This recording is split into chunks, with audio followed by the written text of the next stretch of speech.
बिस्मिल्लाहिर्रहमानिर्रहीम अस्सलाम वालेकुम। नाज़रीन तुसीं मेरे सामने बाबा जी नूं देख रहे हैं। देखो कपाह की फसल होवे, तंबाकू की होवे, लसन की होवे, मटर की होवे, हर चीज़ की फार्मिंग करते हैं। तो अज रंबी हत्थ च फड़ी आ, इन्होंने पुछदे हैं कि अज जिहड़ा इशारा कर रहे हैं ये क्यारी काहदी बीजी हुई है। अस्सलाम वालेकुम जी। बाबा जी की हाल आ?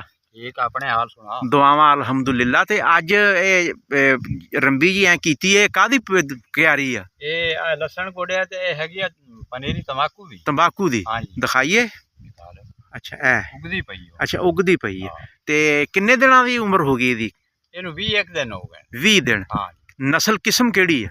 ये देसी देसी नोकिया। नोकिया। हाँ जी, ते कैसी रह जाती है? ठीक रह जाती सोहनी। ते किन्ने दिन दी उम्र हो जूगी ते ये तुसीं मतलब ट्रांसफर कर देनी है, ला देनी है? ये जनाब इसनू ना महीना एक नहीं लाउनी। अच्छा महीने तो बाद ये कामयाब। मतलब 30 दिन हो ते 10 दिन 40 दिन तो बाद 40 दिन तो बाद ला हाँ। देनी।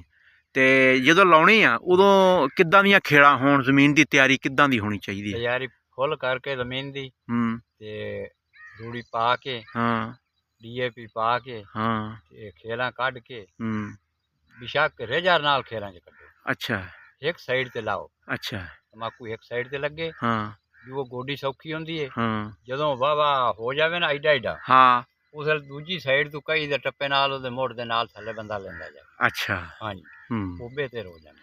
ते किन्ना थां लग जू ਇਹਦੇ ਨਾਲ? ਇਹਦੇ ਨਾਲ ਬਿੱਗਾ ਇੱਕ ਥਾਂ ਦਾ ਲੱਗਦਾ। ਅੱਛਾ ਪੂਰਾ 4 ਕਨਾਲ ਥਾਂ। ਹਾਂ ਤੇ 4 ਕਨਾਲ ਥਾਂ ਸਹੀ ਸਾਲਮ ਪਲ ਜਾਵੇ ਹਾਂ ਜੀ। ਤੇ ਕਿੰਨੇ ਦਾ ਹੋ ਜਾਂਦਾ? ਉਹ ਯਾਰ ਇਹ ਤਾਂ ਹੁਣ ਖੇਤੀ ਲੱਗੇ ਨਾਲ ਹੁੰਦੀ। ਨਹੀਂ ਅਗਰ ਅੱਲਾ ਲਾ ਦੇਵੇ ਤਾਂ? ਹਾਂ ਲਾ ਦੇਵੇ ਤਾਂ ਬਥੇਰਾ ਕੁਛ ਹੋ ਜਾਂਦਾ। ਕਿੰਨੇ ਮਣ ਨਿਕਲੇ ਹੁੰਦਾ ਅੱਲਾ ਲਾ ਦੇਵੇ ਤਾਂ? ਇਹ ਮਣ ਨਿਕਲ ਜਾਂਦਾ ਤਕਰੀਬਨ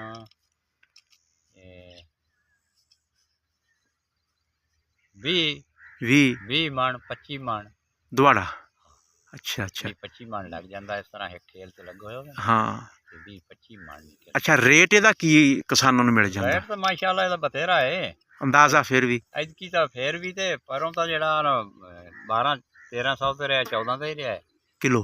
ਹਾਂ ਐਤਕੀ ਜਿਹੜਾ ਨਾ ਐਤਕੀ ਹੈਗਾ ਆਪਣਾ 1000 ਤੇ ਚੱਲ ਰਿਹਾ। 1000 ਰੁਪਏ ਕਿਲੋ ਤਾਂ ਵੀ 40,000 ਨੂੰ ਮਣ ਹੋ ਗਿਆ ਨਾ। ਹਾਂ ਤੇ 40,000 ਨੂੰ ਅਗਰ ਮਣ ਹੋ ਜੇ ਹਾਂ ਜੀ ਤੇ 25 ਮਣ ਹੋ ਜੇ ਹਾਂ ਤੇ ਇਹ ਤਾਂ ਹੋ ਗਿਆ 10 ਲੱਖ ਦਾ।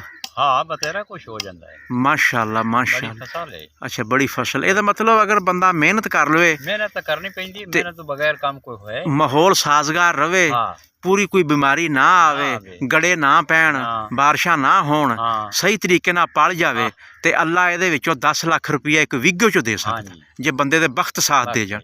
ਇਹਦੇ ਨਾਲ ਤਾਂ ਕੋਈ ਖੇਤੀ ਨਹੀਂ ਰਲਦੀ। ਸਹੀ ਗੱਲ ਹੈ, ਕੋਈ ਹਰ ਖੇਤੀ ਤੋਂ ਵੱਧ ਅੱਛਾ ਤੇ ਇਹ ਪੀਵਣ ਚ ਕੈਸਾ ਵਾ? ਮਿਹਨਤ ਬਹੁਤ ਕੌੜਾ ਚੰਗਾ। ਜਦੋਂ ਕਸ਼ ਖਿੱਚਦੇ ਹਾਂ ਸਵਾਦ ਦਿੰਦਾ। ਬੱਲੇ ਕੀ ਬਾਤ ਹੈ। ਵਾਹ ਕਿੰਨੇ ਕੁ ਡੇਰੇ ਤੇ ਬੰਦੇ ਇਕੱਠੇ ਹੋ ਜਾਂਦੇ ਆ? ਬੰਦੇ ਭਾਵੇਂ ਜਿੰਨੇ ਹੋਣ ਅੱਛਾ ਸਾਰੀ ਦਿਹਾੜੀ ਪੀਤੀ ਜਾਣੇ, ਮੁੱਕਦਾ ਨਹੀਂ। ਤੇ ਇਦਾਂ ਦੇ ਵੀ ਆਉਂਦੇ ਆ ਵੀ ਬਾਬਾ ਜੀ ਰੱਸਾ ਦੇ ਦਿਓ? ਬੱਲੇ ਬੜੇ ਅੱਛਾ ਬੜੇ ਗਿਫਟ ਕੀਤਾ ਕਦੇ ਕਿਸੇ ਨੂੰ? ਹਾਂ ਕਿੰਨਾ? ਅੱਛਾ ਵਾਹ ਜੀ ਵਾਹ। ਲਓ ਜੀ ਨਾਜ਼ਰੀਨ ਅੱਲਾਹ ਤਾਲਾ ਇਹਨਾਂ ਦੀ ਉਮਰ ਦਰਾਜ਼ ਕਰੇ। ਤੰਬਾਕੂ ਦੀ ਗੱਲ ਹੋ ਰਹੀ ਆ, ਪਨੀਰੀ ਇਹਨਾਂ ਨੇ ਲਾ ਦਿੱਤੀ ਆ। ਤੁਹਾਨੂੰ ਅਗਰ ਵੀਡੀਓ ਅੱਛੀ ਲੱਗੇ ਲਾਈਕ ਕਰਿਆ ਜੋ, ਕਮੈਂਟ ਕਰਿਆ ਜੋ, ਔਰ ਕੋਈ ਗੱਲ ਪੁੱਛਣਾ ਚਾਹੁੰਦੇ ਆ ਤੇ ਬਾਬਾ ਜੀ ਕੋ ਕਮੈਂਟ ਕਰਕੇ ਤੁਸੀਂ ਪੁੱਛ ਸਕਦੇ ਆ। ਲਓ ਜੀ ਨਾਜ਼ਰੀਨ ਅੱਲਾ ਹਾਫਿਜ਼।